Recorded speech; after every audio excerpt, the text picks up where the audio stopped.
kita bersua kembali dalam PDPR yang seterusnya, iaitu di mana sebelum ini anda telah mengenali apa itu integer yang anda tahu, iaitu nombor bulat positif dan nombor bulat negatif iaitu sifar, dengan mempunyai tanda tambah dan tolak, iaitu tanda tambah merupakan positif, tanda negatif merupakan tolak. So PDPR kita akan sambungkan dengan kita mewakilkan integer pada garis nombor. Okay. Ini merupakan garis nombor dan kita akan membuat perkaitan antara nilai integer dengan kedudukan integer. Ini adalah nilai integer, okay, dan kedudukan integer tersebut berbanding integer lain pada garis nombor. Seperti mana yang anda lihat dalam nota ini, kedudukan integer positif adalah di sebelah kanan, di mana sifar adalah di bahagian tengah. Okay, kedudukan integer positif ini iaitu terdiri daripada nombor 1, 2, 3 dan 4, dan nilai integer ini semakin besar. Kalau sama dengan nombor 6, nombor 7, nombor 8, dia akan jadi semakin besar sampai dan nombor-nombor yang seterusnya. Bagi nilai integer negatif pula, dia akan pergi ke sebelah kiri. Okay, sebelah kiri di mana nilai integer di sebelah kiri diteruskan dengan negatif 6, negatif 7, negatif 8, negatif 9. Nilai integer tersebut adalah semakin kecil. Seperti mana yang anda tahu, negatif 2 adalah lebih besar daripada negatif 5. Okay. Negatif 1 adalah lebih besar daripada negatif 5. Contohnya, pelajar-pelajar, mari kita lihat kepada contoh 1 di mana kita wakilkan integer yang diberikan kepada garis nombor seperti soalan A. Contoh 1A diberi 8, negatif 6, 6, negatif 2. Bila anda lihat pada garis nombor yang telah diberi, bagi jawapan A, kita perlu mencari jawapan A, B, C dan D. Maka dengan itu, bila anda lihat, untuk mengenal pasti integer yang sesuai untuk diisi, bagi jawapan-jawapan yang sesuai juga, kita lihat bermula daripada kosong. Untuk soalan ini, kita lihat bermula daripada kosong. Jika anda lihat kosong pergi kedua, ini kita pergi sebelah kanan. Kanan mesti ingat positif. Okay. Bila kita pergi sebelah kanan, anda tahu sifar iaitu diteruskan dengan nombor 2, 4, C, D dan 10. Jika anda lihat kepada soalan ini, di mana sifar ini pergi kepada kedua, kita lihat tambah 2. So, ini pun tambah 2, tambah 2. Jika 4 pergi ke sebelah C ini, tambah dengan 2, apakah jawapan C? Okay. C adalah negatif ke positif? C adalah 6.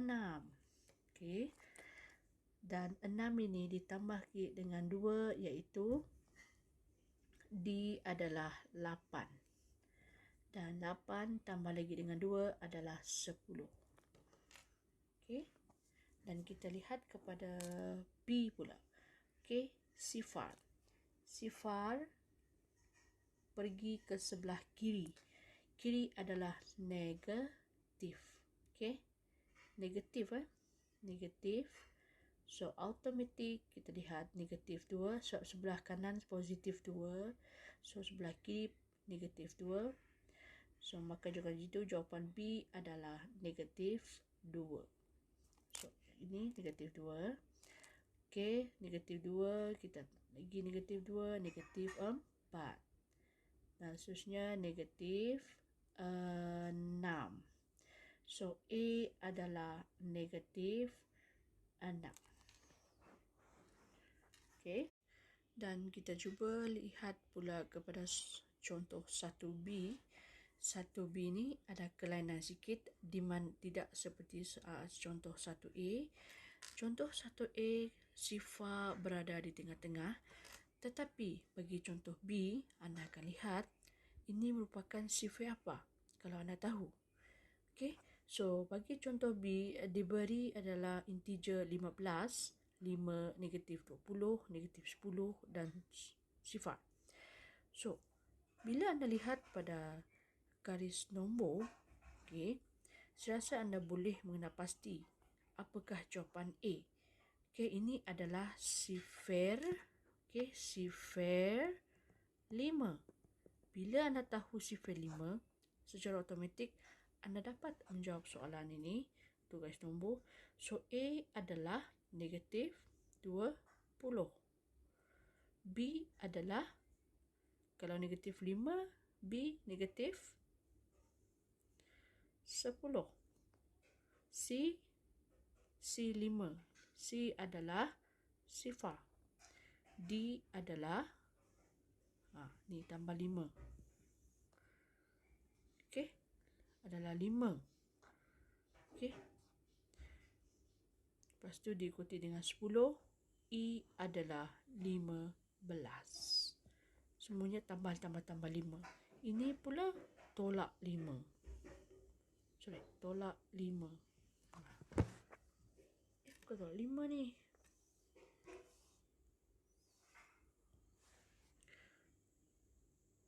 Tolak 5.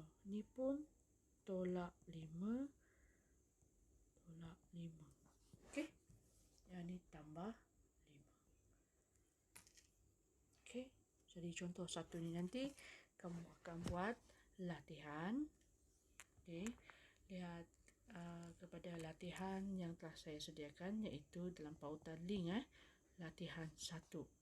Okey, rujuk contoh ini. Okey. Okey. Okey, kelas, mari kita lihat kepada contoh yang kedua, di mana yang kedua adalah anda dihendaki membanding dan menyusun integer mengikut tertib. Mengikut tertib terdiri daripada tertib menaik dan menurun. Okay, baik, kalau tertib menaik daripada nombor kecil ke nombor besar. Tertib menurun dari nombor besar ke kecil. Bagi contoh 2, iaitu A, anda lihat soalan yang pertama ini, okey. Negatif 4 diikuti dari 8, 7, negatif 9, negatif 12 dan sifar. Untuk langkah yang pertama, anda dihendaki untuk membuat garis nombor. Okey. Lihat garis nombor dan anda lihat kepada yang soalan ini. Okey, negatif 4, 8, 7, negatif 9, negatif 12 dan sifar. Yang mana satukah merupakan integer yang paling kecil? Okey.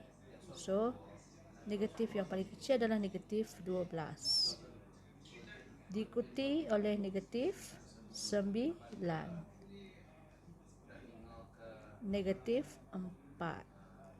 Dan seterusnya adalah sifar. Selepas sifar, kita lihat integer positif, iaitu 7. Lepas tu 8.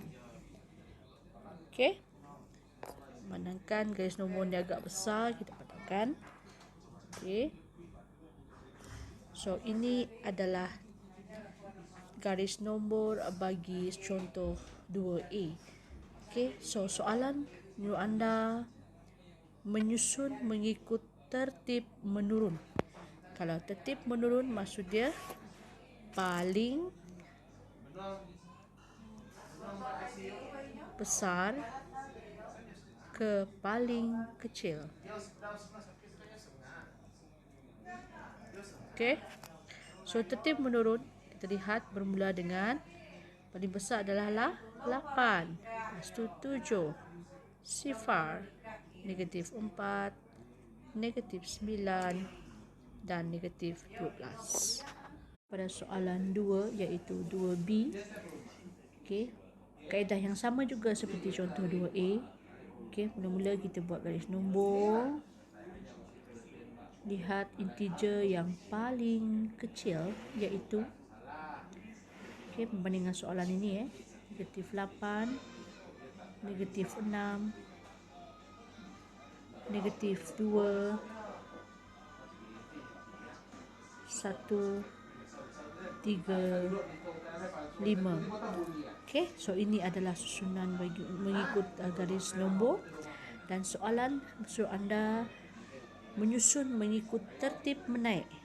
Tertib menaik paling kecil, paling kecil ke paling besar. Okey, so tertib menaik, jika anda lihat paling kecil iaitu negatif 8. Anda hanya ikut saja urutan dalam pada garis nombor itu sebab dia adalah tertib menaik. Okey, negatif 6, negatif 2, 1, 3 dan 5. Okey, so cikgu harap anda semua faham. So mari kita anda dilaki untuk membuat latihan. Okey, selamat menjawab.